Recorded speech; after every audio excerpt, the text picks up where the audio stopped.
Hey, what's up, you guys? Bloody Jacob here to bring you a movie review, this time talking about Dawn of the Planet of the Apes. Yes, I know it's odd timing because War, for the Planet of the Apes has been in theaters for even quite a while now, and I'm finally going to be able to see that, tomorrow night, finally going to see it, so I thought now would be best to actually talk about the other sequel I hadn't yet. I did a review for Rise a little while ago, so if you guys want to watch that, look at my channel, or we'll provide a link to it at the end of this video. And once you see War tomorrow night, I will do a video either tomorrow night or the very next day. So yeah, I'm a pretty big fan of these Planet of the Apes movies, the new ones anyway. I always really liked Rise of the Planet of the Apes.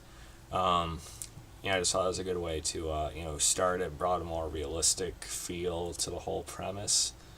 But at the same time, it made it more interesting, and, I just think that was a really successful start to it, and I really like James Franco in that movie as well. And Dawn of the Planet of the Apes. I thought it was just a great movie. I thought it was a great sequel, and I think even quite a bit better than the first one. The biggest, before we get so much into what I liked about the movie so much, the premise was of course, 10 years after, virus had broken out due to what we had seen starting, within the first movie. There's civilization, it's just, a little bit broken now, it's sort of scattered, it's almost like a post-apocalyptic kind of world. And, so you have the apes living in certain areas, and the humans, held on in sort of like these makeshift, built-up towns and stuff like that. So the human population drastically reduced, with only about 1 in 500 genetically immune to the virus. And, let's see. Yeah, okay, anyway. So yeah, it's the basic premise of the movie, and of course Caesar has managed to build up his group. Sorry, it's just odd when Facebook pops up on the side of the screen. Anyway, Caesar has organized the group of apes quite a ways. He's taken them really far. They have quite a few different little areas set up, and he also has a family now. He has a son. He has this female ape that he's with. He has another one that's born a little bit into the movie. So it's fairly good, but then we see a human wander up to their area, and ape gets shot, and then it starts this whole thing. I'm definitely not describing this the right way, and it is like 1:30 in the morning right now. But like I said, I thought this was a great movie, and the biggest compliment I can give this movie, besides just Andy Serkis' performance in general, which we'll talk more about in a minute or two, is that with the first movie, it was cool and fairly interesting and intriguing with Caesar's process in that movie, with what James Franco's character was taking him through.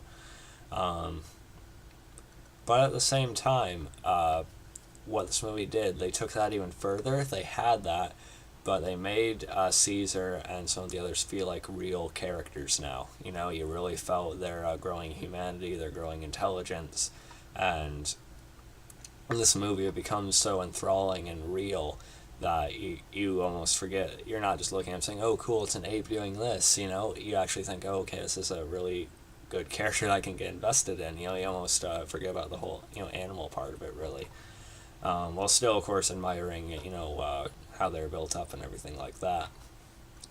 So Caesar is just a really good character, and I think Andy Serkis did a really good job in this movie with the motion capture work. There are those that say he deserves an Oscar for his performance in this, as well as War, from what I've heard. And I can fully understand that, because he uses the motion capture to do a lot of the expressions while doing, trying to provide all this realistic movement. I think he definitely deserves something like that. You also have you have Gary Oldman in the movie. He's playing the leader of this group of humans. And I like Gary Oldman quite a bit, especially as Commissioner Gordon in the Christopher Nolan Batman films, Dracula and The Professional, and there's a bunch of things over the years. He's sort of like the antagonist in the movie besides Koba. Um, and, I did like him.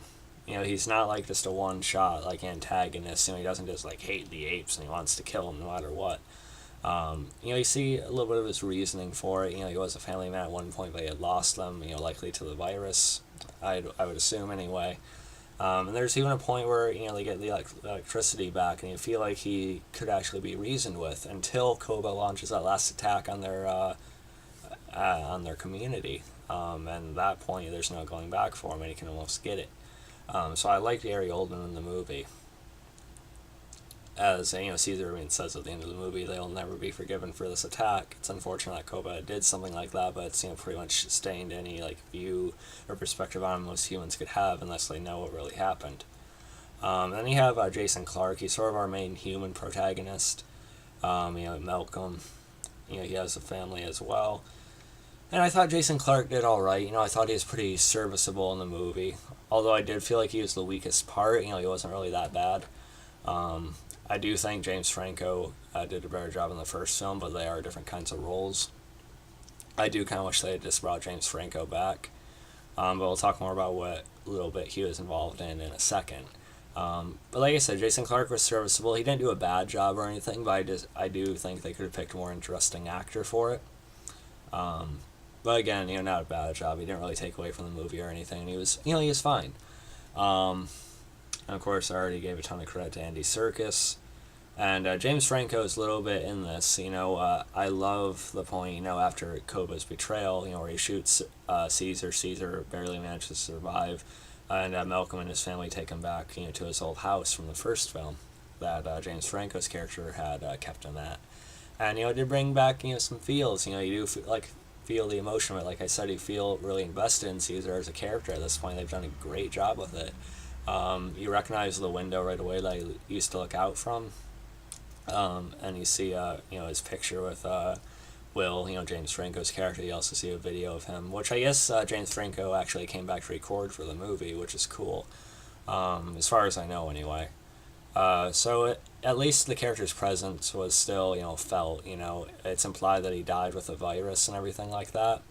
Again, I wish they would have just brought him back. But it was good that they didn't erase or just kind of neglect that connection Caesar had in the previous film. So I really found that to be pretty effective too.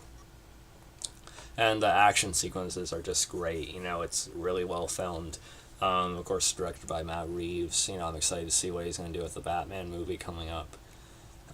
It's just really well shot. CG is pretty on point throughout the entire movie. There's a couple bits here and there where the apes are slightly too CG'd or it's a little bit too obvious, but that's very, very rare, and most of the time it just looks great.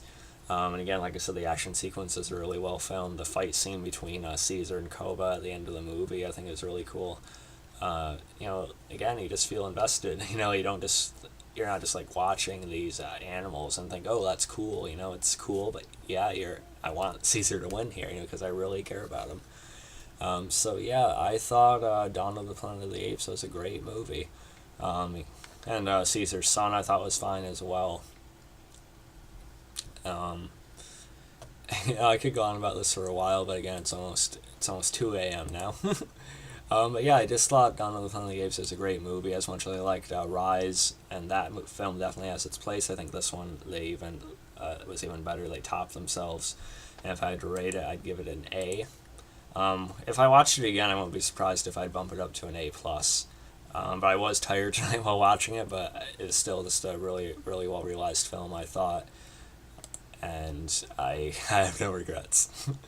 But yeah.